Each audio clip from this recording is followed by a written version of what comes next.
Nama dua mantan Gubernur DKI Jakarta, Basuki Cahayapurnama dan Anies Baswedan masuk radar dalam Pilkada DKI Jakarta.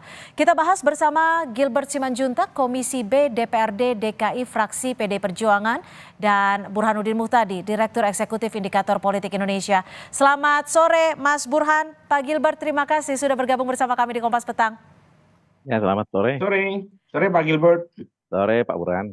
Pak Gilbert, ini bagaimana peluang keduanya antara Ahok dan juga Anies masuk dalam daftar nama bakal calon gubernur Jakarta dari PDI Perjuangan? Baik, kalau melihat prosedurnya tentu itu melalui jenjang yang dari bawah ya, PAC kemudian mengusulkan ke DPC, DPC kemudian mengusulkan ke DPD. Sampai saat ini DPC belum ada mengusulkan nama-nama ke DPD, jadi kita belum bisa menjawab dengan lugas itu apakah nama beliau masuk. Tetapi beberapa nama seperti yang nama-nama yang lain sudah dimunculkan begitu. Kan ini katanya masuk dalam proses penjaringan. Sudah sejauh mana nih proses penjaringannya, Pak Gilbert? Baru sejauh nama-nama yang masuk ke DPD, jadi artinya DPD kemudian akan mendapatkan nama-nama yang diusulkan dari bawah. Itu yang kita kenal dengan penjaringan. Nanti dari penjaringan ini kemudian akan diseleksi mana kira-kira yang akan kita masukkan dan nomor urutnya 1, 2, 3 dan seterusnya. Tentu itu kan membutuhkan waktu juga begitu. Lalu kemudian yang memutuskan siapa yang akhirnya terpilih adalah DPP. Bisa saja DPP kemudian memilih bukan dari nama yang disodorkan oleh DPD, karena memang wewenang ada di DPD untuk memutuskan hal tersebut. Mas Burhan, kalau melihat adanya radar nama Ahok, nama Anies yang akan maju di Pilkada Jakarta, menurut Anda seperti apa nih?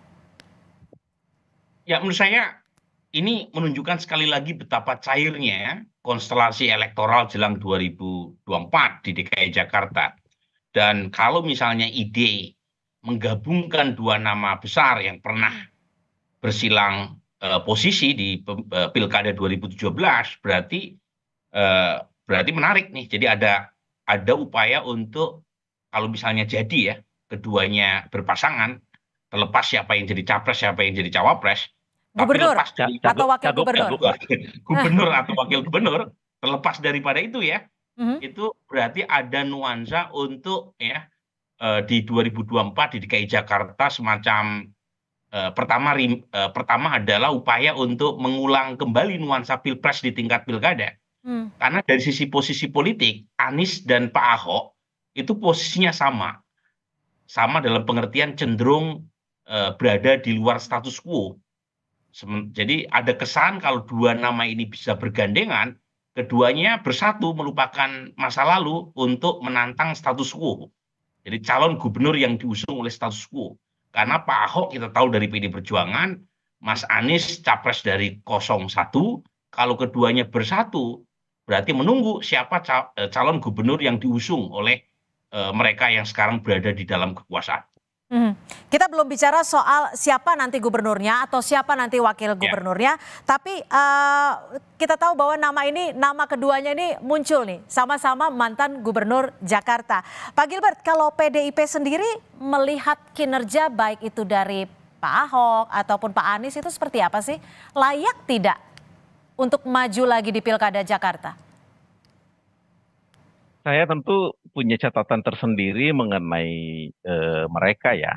Kalau Pak Ahok kita melihat ya jelas nyata di depan masyarakat bahwa masyarakat melihat sendiri apa yang sudah dilakukan. Pak Anies juga, cuman kalau membandingkan apa kinerja mereka, saya kira saat ini saya agak susah untuk memberikan pernyataan karena dalam kondisi ini saya tidak tahu kemudian kemana nih arahnya ke pencalonan ini. Tentu kita juga mesti agak sedikit menanti arah angin ya. Jadi agak susah untuk kita menjelaskan. Tapi jelas Pak Ahok dulu sangat nyata kinerjanya. Dan kita melihat bagaimana kemudian perbaikan yang ada di Jakarta sangat bermakna perubahannya.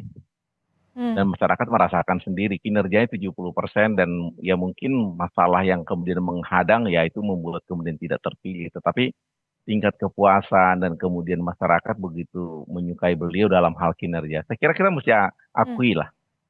Artinya nama Ahok cukup kuat ya untuk maju lagi di pilkada diusung PDIP? Itu lain hal, itu lain hal. Tadi pertanyaannya kan apakah ada kinerjanya? Jelas ada. Tapi kalau soal nama Ahok cukup kuat, itu kan keputusan politik. Tentu membutuhkan masukan dari bawah, kemudian pertimbangan di tingkat DPP, kemudian kita juga melihat elektabilitasnya begitu. Karena tidak mungkin kita membawa nama yang kemudian buat kita juga kemudian tidak memberikan sesuatu kemenangan begitu. Penting itu kan namanya juga kontestasi kan, tentu menuju kemenangan. Cuma bagaimana menang dengan kemudian kita membangun masyarakat, bukan hanya menang hanya ingin berkuasa. Kalau menang ingin berkuasa, ya anak saya pun kalau misalnya saya jadi gubernur, mungkin saya keluarkan APBD buat anak saya begitu, biar jadi gubernur begitu. Oke, kalau tadi Anda menyebut bahwa kinerja Ahok saat menjabat sebagai gubernur Jakarta cukup terlihat. Kalau kinerja Anies sendiri, Anda melihatnya bagaimana?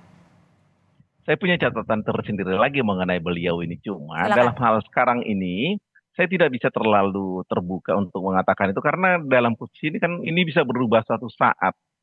Apakah kemudian akan terjadi nama-nama ini digadang-gadang masuk atau tidak begitu. Ini kan masih wacana masyarakat. Tentu wacana masyarakat agak susah kita kemudian untuk mengatakan ini akan layak, ini tidak layak. Tetapi kalau mau melihat data selengkapnya, sebenarnya saya punya data lengkapnya, cuman itu juga ada di media sebenarnya kalau mau dicari. Oke, lalu apakah sosok Anies Baswedan ini sebenarnya bisa merepresentasikan dari semangat PDI Perjuangan untuk bisa bisa dikatakan melalui jalur Jakarta, tapi pembahasannya kami hadirkan usai jeda. Tetap bersama kami di Kompas Petang.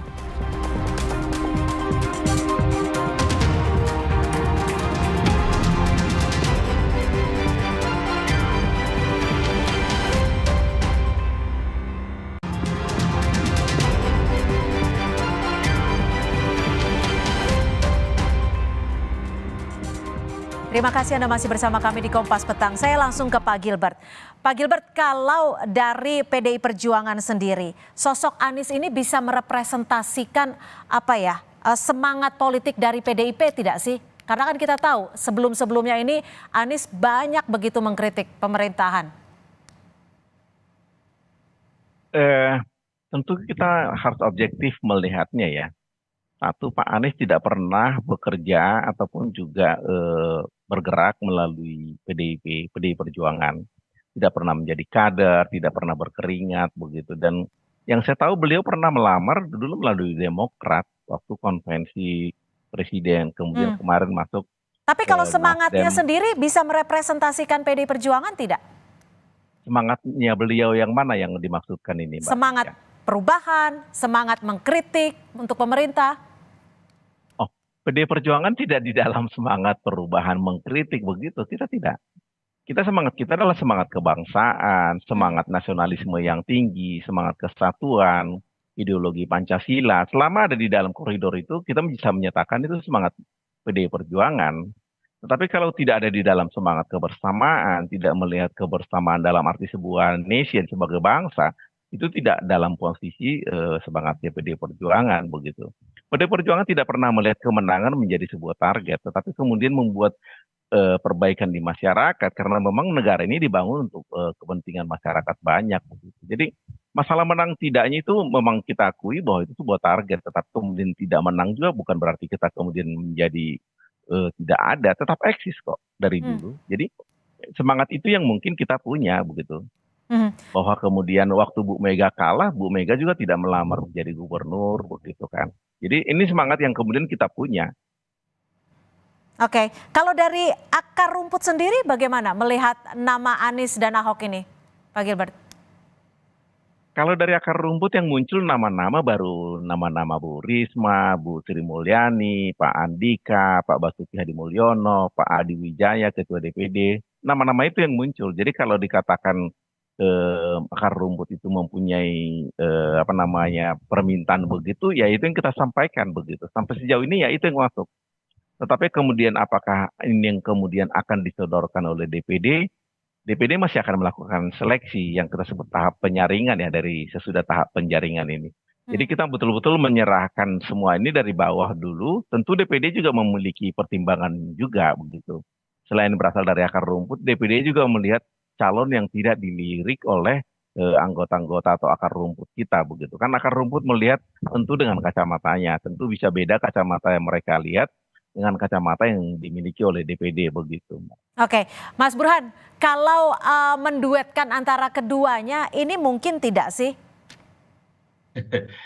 Jadi, Kita tentu bicara dalam kemungkinan-kemungkinan saja ya. ya dalam politik kan apapun serba Betul. mungkin, tapi pertanyaannya seberapa besar kemungkinan itu terjadi. Nah, dari penjelasan Pak Gilbert maupun dari respon akar rumput PD Perjuangan, tidak mudah menduetkan Anies dengan Ahok. Jangan-jangan bukan duet, tapi duel. Seperti yang terjadi sebelum ini. Karena bagaimanapun lane-nya Anies itu beda dengan garis ideologis PD Perjuangan. Jadi semangatnya berbeda dan itu pula yang membuat ya 2017 itu melahirkan kompetisi elektoral yang panas. Tetapi secara politik karena keduanya sekarang berada pada posisi yang kurang lebih sama, yaitu berada di luar status quo secara politik ya. Anies kita tahu menjadi salah satu pengkritik utama pemerintahan Jokowi. Ya. Tentu saja Pak Jokowi atau Pak Prabowo punya calon yang digadang-gadang untuk maju di Pilkada DKI Jakarta nanti. Dan pada saat yang sama Pak Ahok setidaknya meskipun belum mendapatkan tiket dari PD Perjuangan, tetapi semangatnya belakangan kan sangat kritis ya. Beliau mengkritik kebijakan Pemprov DKI di bawah Pak Heru terkait dengan penonaktifan NIK. Jadi ada titik temu di situ. Tetapi apakah itu dengan serta-merta mempermudah atau mempermulus keduanya untuk berduet? Ya belum tentu juga. Terlalu jauh ya perbedaan antara kedua tokoh ini. Jangan-jangan kalau digabungkan justru yang terjadi kimiawinya, senyawanya negatif. Basis PD Perjuangan menolak karena ada Anies, sementara basis Islamis juga menolak karena ada Ahok. Jadi ahli-ahli menambah suara tapi malah menurunkan. Ini kan sangat dipertimbangkan oleh elit PD Perjuangan. Oke, jadi masih cukup ini ya, masih cukup sulit menurut perspektif Anda ya. Kalau menurut saya ini Cynthia, Gimana? wacana diet Anies dengan Ahok atau Ahok dengan Anies ini wacana yang indah di atas kertas ya, wacana media. Tetapi real politik masih sulit untuk menduetkan keduanya dalam satu pelaminan politik. Kalau elektabilitasnya sendiri, keduanya di Jakarta seperti apa menurut perspektif Anda, Mas Burhan? Sejauh ini dua-duanya masih cukup bagus ya. Keduanya bagian dari top 3 minimal dari survei saya bulan Februari ya, masih 2 bulan yang lalu memang belum punya update terbaru. Tetapi poin saya ketika dipasangkan kan pertanyaan yang pertama siapa yang mau jadi cagup, siapa yang menjadi cawagup. Belum tentu Ahok bersedia jadi cawagupnya Anies atau sebaliknya. Apakah Anies bersedia sudah turun peringkat dari capres kemudian jadi cawagupnya Ahok gitu kan. Ini kesulitan teknis. Yang kedua adalah apakah basis massa dari kedua tokoh ini bersedia ketika keduanya dijodohkan. Nah, ini kan pertanyaan yang tidak mudah untuk dijawab dan saya belum punya data surveinya itu. Apakah senyawanya positif atau negatif ketika dua tokoh ini dijodohkan. Kalau semangat sebagian orang kan sepertinya ada upaya untuk menjodohkan dua kekuatan ini untuk mengalahkan calon gubernur yang di-endorse oleh kekuasaan. Nah, kalau misalnya semangatnya itu bisa saja itu mempersatukan perbedaan antara PDI Perjuangan dengan partai pendukung Anies. Tetapi lagi-lagi tidak mudah jalan ke sana. Baik, terima kasih atas perspektif Anda Mas Burhanuddin Muhtadin, Direktur Eksekutif Indikator Politik Indonesia, dan juga Pak Gilbert Simanjuntak, Komisi B DPRD DKI dari fraksi PDI Perjuangan, sudah bergabung dan memberikan perspektifnya untuk Kompas Petang. Selamat sore. Selamat sore.